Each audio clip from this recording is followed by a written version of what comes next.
전설야당, 보증과 뒤바뀐 행운. 평안도 초산 고을에 사는 도반 정진사는 선대로부터 물려받은 토지가 많고 그를 아는 양반이라 비록 초심한 합격한 처지이지만 그곳에서 제법 행색계나 하며 지냈습니다. 토반은 특정한 지역에서 붙박이로 대물림에 온 양반을 가리키는 말입니다. 먹고 사는데 걱정 없는 정진사는 예쁜 여자에게 눈독 들이는 일을 취미로 삼았습니다. 정진사는 기생에게 관심이 없었고 오직 산에 경험 없는 여염진 미녀만 목표로 삼았습니다. 고을에서 얼굴이 반반하다 싶으면 논마직이나 목돈을 얼마간 주고 데려온 첩이 10명이나 됐지만 정진사의 욕심은 거기서 멈추지 않았습니다. 정진사 집에는 머슴이 여럿 있었는데 그중 양서방 아내인 옥분에게 음탕한 눈길을 보냈습니다. 곁에 예쁜 첩들이 충분히 있음에도 정진사는 손에 쥔 떡보다 남의 떡을 탐내는 심보로 어떻게 하면 옥분을 손아귀에 놓을 수 있을지 그것만 생각했습니다. 양서방이 무식해도 영리하고 하인이어도 노비는 아니기에 정진사가 멋대로 옥분을 취할 수 없었기 때문입니다. 정진사의 욕정이 점점 더 끓는 가운데 겨울이 지나고 따스한 봄이 왔습니다. 정진사의 맏아들 현상은 과거를 보기 위해 한양으로 갈 계획을 세웠습니다. 아들 현상이 한 달 일찍 가서 한양 구경도 좀 하면서 과거 관련 정보를 좀 알아보겠다고 말하자 정진사는 그러라고 하면서 나귀의 돈과 책을 넉넉히 실어주었습니다. 이때 정진사는 아들에게 은밀히 말했습니다. 비위에 거슬리는 양서방을 물에 빠뜨려 없애 버리거라. 아들 현상은 알았다고 대답한 후 양서방을 데리고 집을 출발했습니다. 옥부는 눈물로 남편을 배웅했고 정진사는 음흉한 미소를 지으며 때를 기다렸습니다. 양서방은 한양을 처음 구경한다는 기대감에 마음이 들뜬 반면 현상은 머슴을 어떻게 죽일지 방법을 찾느라 고심했습니다. 그러는 가운데 청천강이 흐르는 안주고을에 이르렀습니다. 해질 무렵 관서 8경 중 하나인 백상루로 올라가는 도중에 현상은 잠시 쉬어가자며 정자 주변에 나귀를 묶어 놓으라고 양서방에게 말했습니다. 그러면서 현상은 경치가 무척 좋으니 오늘은 여기서 자고 가자면서 언덕 한쪽을 가리켰습니다. 이윽고 해가 지고 어두워지자 현상은 양서방에게 자기 발밑에서 자라고 지시하고는 먼저 잠을 청했습니다. 양서방은 지시받은 대로 현상의 발밑에 누웠으나 왠지 모를 불길한 느낌이 들어 잠자지 않고 가만히 있었습니다. 그러다 현상이 코를 골자 슬며시 일어나 현상 머리맡에 있던 동괭이 담은 자루와 책을 싼 보자기를 발밑으로 옮기고 자기가 그 자리에 누워 잠잤습니다. 그로부터 조금 시간이 지나서 현상은 기지개 켜는 척하면서 발길질을 했습니다.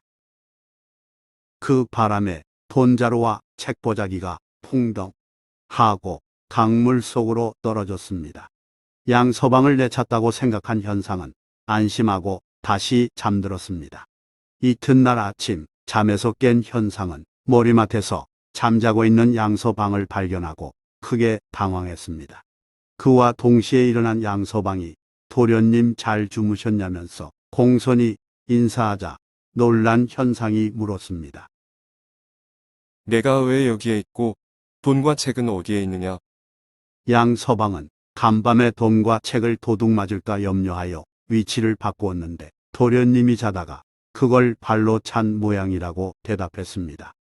양서방의 설명을 들은 현상은 화를 낼 수도 현실을 받아들일 수도 없는 난감한 처지가 됐습니다. 현상이 화를 내자니 양서방을 죽일 계략이었음이 들통나기에 어째서 시키는 대로 하지 않았냐고 꾸짖지는 않았지만 가만히 있자니 속에서 열불이 일어났습니다.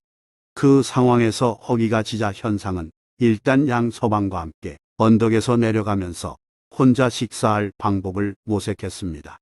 얄미운 양서방과 도저히 함께 식사할 기분이 아니었기 때문입니다. 주막이 건너다 보이는 길목에서 현상은 이렇게 말했습니다. 양서방, 내가 지금 읍내에 사는 친구를 잠시 만나고 올 테니 자네는 이곳에서 두 눈을 꼭 감은 채 낙이 고삐를 꼭 붙들고 기다리게. 현상은 자신이 주막으로 들어가는 걸 양서방이 보지 못하게끔 그렇게 말하고는 서둘러 자리를 떠났습니다. 양서방은 실눈을 뜨고 현상이 주막으로 들어가는 걸 보고는 배신감을 느꼈습니다. 그때 한 노인이 지나가자 양서방은 노자가 떨어졌다며 나귀를 싸게 팔겠다고 말했습니다. 값이 얼마냐는 노인의 물음에 양서방은 시세의 절반인 열량이라고 말했습니다. 노인이 고개를 끄덕이며 응하자 양서방은 고삐를 한 뼘 정도 잘라달라고 부탁했습니다. 왜 그러느냐는 노인의 물음에 양서방은 팔기가 좀 아까워서 기념하려 그런다고 대답했습니다. 노인은 창칼을 꺼내 고삐를 조금 잘라주고는 그 자리를 떠났습니다. 2시경쯤 흐른 후 주막에서 나온 현상은 고삐만 손에 쥔 채 눈 감고 있는 양서방에게 나귀는 어디에 있냐고 물었습니다. 눈을 뜬 양서방은 그제야 그런 사실을 알게 된 듯 말했습니다. 어이쿠, 어떤 못된 놈이 고삐만 자르고 나귀를 훔쳐갔군요. 도련님이 공연히 눈을 감고 있으라고 해서 이 꼴을 당했네요.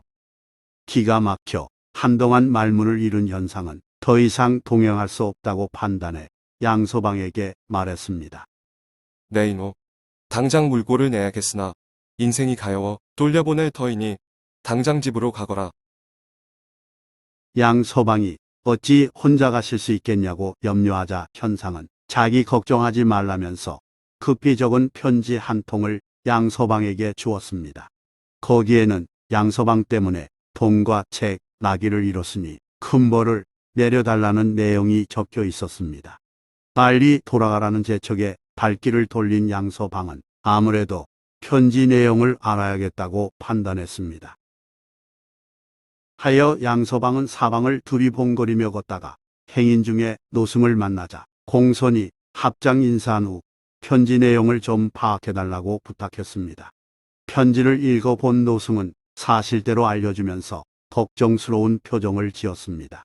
양서방은 나귀를 팔고 받은 열량을 꺼내면서 돈을 드릴 테니 자신이 불러주는 대로 적어달라고 청탁했습니다. 뜻밖의 양서방 덕분에 목숨을 구했으니 거처할 만한 집을 한 채 마련해주고 칭찬해 주십시오. 현상 올림. 양서방이 불러주는 대로 편지를 쓴 노승은 돈을 한사코 사양했지만 양서방은 공량이라며 열량을 바쳤습니다. 며칠 후 양서방이 집에 도착하자 옥분을 소실로 맞이할 꿈에 부풀어 있던 정진사는 깜짝 놀라고 당황했습니다. 한양으로 가야 할 놈이 어찌 된 일이냐. 양서방은 편지를 전하면서 내용을 보면 상황을 파악할 수 있으리라고 대답했습니다. 정진사는 편지를 읽고 또 한 번 놀라며 어떤 일이 있었냐고 물었습니다. 양서방은 능청스레 거짓말로 답했습니다. 나무 그늘에서 잠깐 쉴 때 독사가 도련님을 물려고 하는 걸 발견하고 뱀을 때려 죽였습니다. 아들 목숨을 구했다는 말에 정진사는 일단 양서방을 칭찬한 후 의문점을 물었습니다. 그런데 왜 내 놈 혼자 돌아왔느냐. 양서방은 자신 대신 보찜이 강물에 떨어진 사연을 담담하게 말했습니다. 도련님이 잠결에 보찜을 발로 차서 강물에 떨어뜨렸는데 미안하다면서 또 실수할지도 모르니 소인에게 돌아가라고 말했습니다. 그 말에 정진사는 입을 다물었습니다. 더 물어봤자 진상을 알기 어렵고 행여 자신들의 음모가 드러날까 싶어 신경 쓰였기 때문입니다. 하여 아들의 부탁대로 양서방에게 초가 한 채 값을 주면서 사실상 입막음했습니다. 양서방은 그 돈을 받은 후 아내 옥분과 함께 정진사 집을 떠나 멀리 다른 동네로 이사하여 오순도순 잘 살았다고 합니다. 좋아요 및 구독은 만물유래 전설야담 영상 제작에 큰 힘이 됩니다. 고맙습니다.